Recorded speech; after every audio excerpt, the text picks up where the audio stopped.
Nobody expected Egypt to beat Argentina. Not the fans. Not the experts. Not even the bookmakers. Because standing on the opposite side was the reigning world champion, Lionel Messi. Lionel Scaloni. One of the greatest national teams football has ever seen. On paper, this wasn't supposed to be a contest. It was supposed to be another comfortable Argentine victory. But for 63 unforgettable minutes, the impossible became reality. Egypt weren't surviving. They weren't defending. They weren't hanging on. They were beating Argentina. 2 goals ahead. One of the biggest shocks World Cup history has ever threatened to produce. Then, everything changed. Not because Egypt suddenly became the weaker team. Not because Argentina suddenly became unstoppable. But because a series of decisions changed the entire direction of the match. One goal was erased. One challenge was never reviewed. One comeback rewrote the headlines. And by the final whistle, Egypt weren't only asking how they had lost. They were asking something far more dangerous. Was this really football? Because what happened inside Atlanta Stadium has become one of the most controversial stories of the 2026 FIFA World Cup. Egypt's head coach didn't hide his feelings. He didn't search for polite words. He didn't congratulate the officials. Instead, he walked into the press conference, looked directly at the cameras, and accused the tournament of something football almost never hears from a national team coach. We were cheated. Those words instantly changed the story. Because this was no longer just about an incredible comeback. It became a debate about fairness. About VAR. About decisions. And about whether football's biggest stage had failed one of its biggest underdogs. Before you can understand why Egypt reacted with so much anger, you first have to understand what this tournament meant to them. Because Egypt weren't supposed to be here. At least, not according to the football world. Unlike Argentina, they didn't arrive with world-class stars in almost every position. They didn't arrive carrying the title of world champions. They didn't arrive as favorites. They arrived carrying something much heavier. Hope. A nation that has loved football for generations, but had never experienced a World Cup like this. Their domestic league is one of Africa's oldest. Their supporters are among football's most passionate. Yet outside Mohamed Salah, Omar Marmush, and a handful of recognizable names, very few people believed this squad could compete with the world's elite. But football has never belonged only to superstars. Sometimes, organization beats reputation. Belief beats expectation. And teamwork beats individual brilliance. That's exactly what Egypt had been proving throughout this tournament. Every match, their confidence grew. Every victory, the impossible started feeling possible. Reaching the round of 16 was already history. Eliminating Argentina would become something even bigger. It would become one of the greatest upsets football has ever witnessed.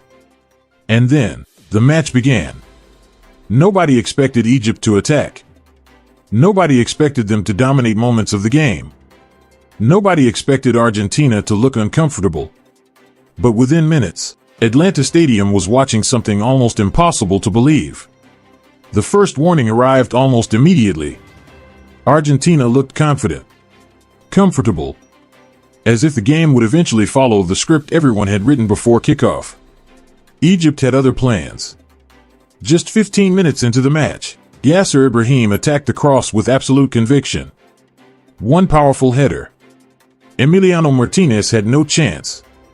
Egypt were leading. 1-0. For a few seconds, Atlanta Stadium fell almost completely silent. Not because Argentina had conceded, but because nobody expected Egypt to play with this much courage. Yet the biggest shock was still waiting. Minutes later, Mustafa Zico found himself racing toward goal. Calm. Composed. Clinical. He finished brilliantly. Egypt thought they had done it. 2-0. The substitutes exploded off the bench. The supporters celebrated. Players embraced each other. For a few unforgettable moments, they believed they were watching the greatest victory in Egyptian football history. Then, everything stopped. The referee raised a hand. VAR was checking the goal. Nobody inside the stadium understood why. The replay wasn't showing Zico's finish. It wasn't showing the final pass. It wasn't even showing the attack itself. Instead, VAR went back almost 20 seconds earlier to a completely different phase of play. On the opposite side of the pitch, a foul involving Lisandro Martinez was identified. The goal was disallowed. Egypt's celebrations disappeared instantly. The scoreboard changed. The momentum changed. And perhaps most importantly, the belief inside the Egyptian players changed. Whether the decision was technically correct, football people still debate. But one thing wasn't debated. Egypt had gone from believing they were 2 goals away from history to wondering how history had suddenly been taken away from them. If Egypt thought the worst had already happened, they were about to face another test. Argentina pushed higher. The pressure became relentless. Every attack carried greater urgency. Then, the referee pointed to the penalty spot. Nicolas Tagliafico went down inside the box. Egypt protested immediately. But the decision stood. Suddenly, the entire stadium expected the same ending. Lionel Messi. 12 yards. 1 shot. 1 goal. 1 step closer to another comeback. It felt inevitable. Until it wasn't. Mustafa Shober refused to follow the script. He exploded to his right, stretched every inch of his body, and pushed Messi's penalty away. For a brief moment, time almost stopped. Then the Egyptian bench erupted.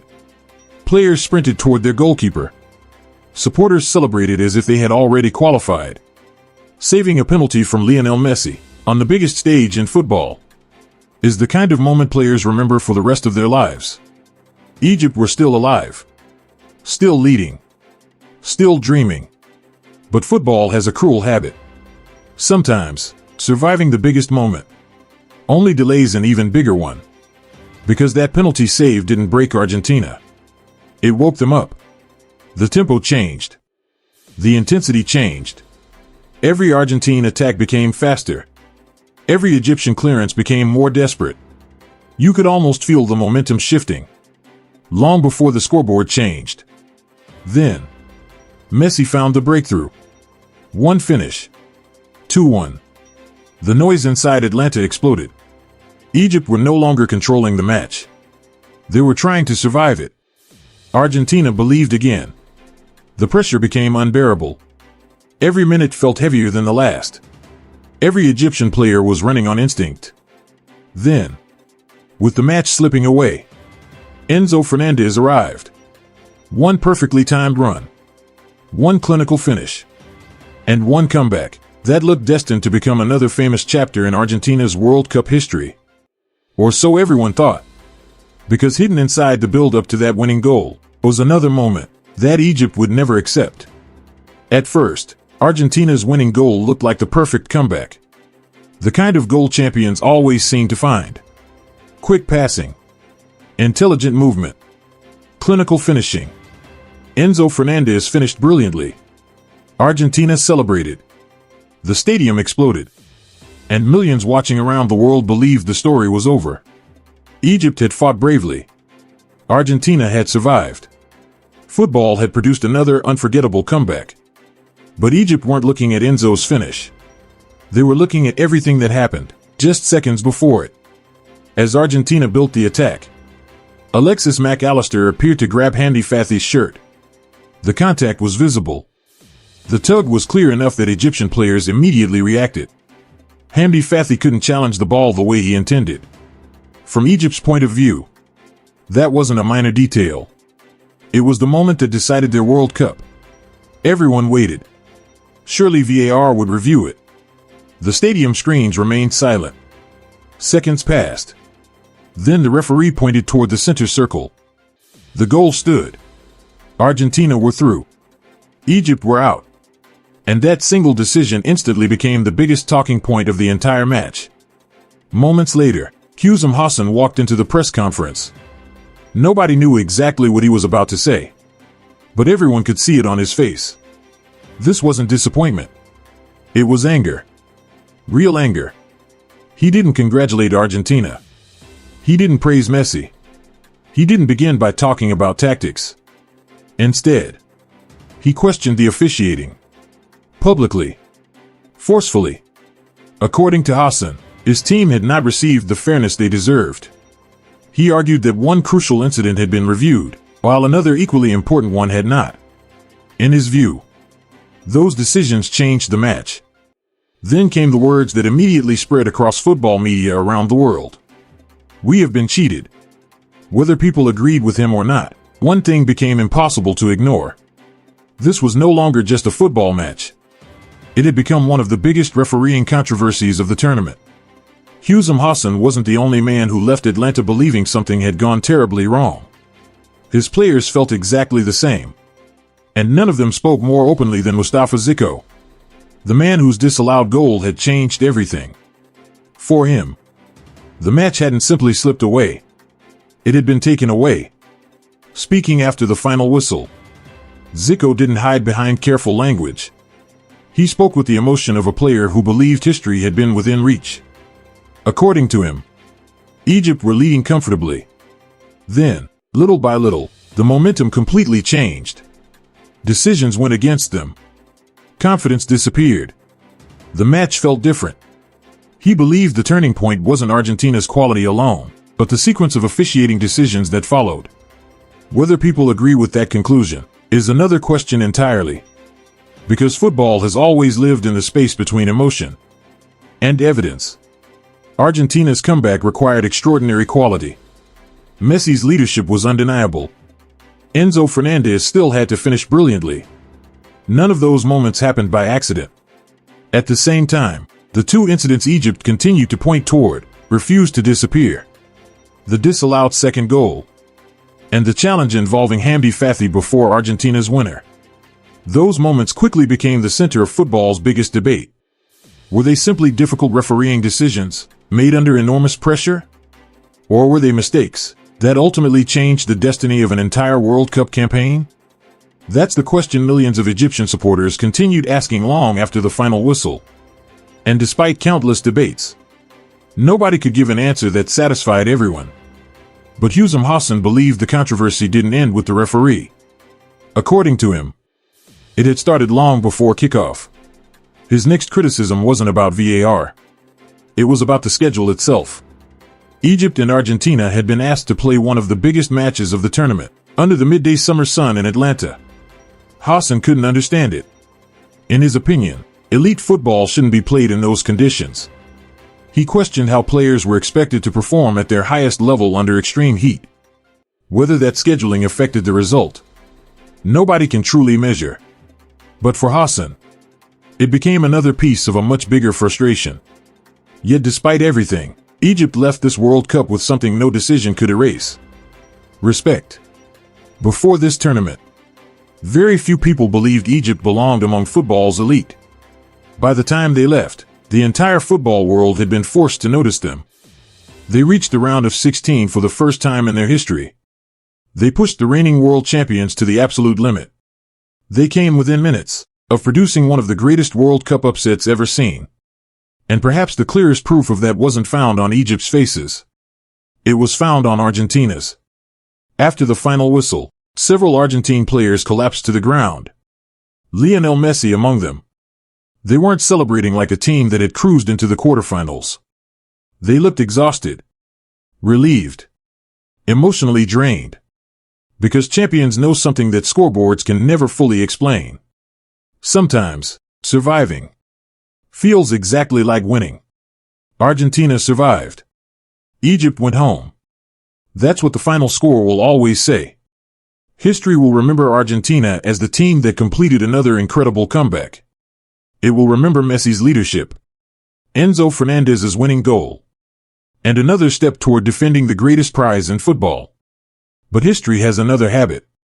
It also remembers the questions that never completely disappear. Because long after the goals are forgotten, people still remember controversial decisions. They remember matches that divided opinion. They remember afternoons where one team celebrated, while another walked away believing football had failed them. Egypt's journey at this World Cup was never supposed to reach this stage. Yet somehow, they pushed the reigning world champions closer to elimination than almost anyone expected. They earned respect. They earned admiration.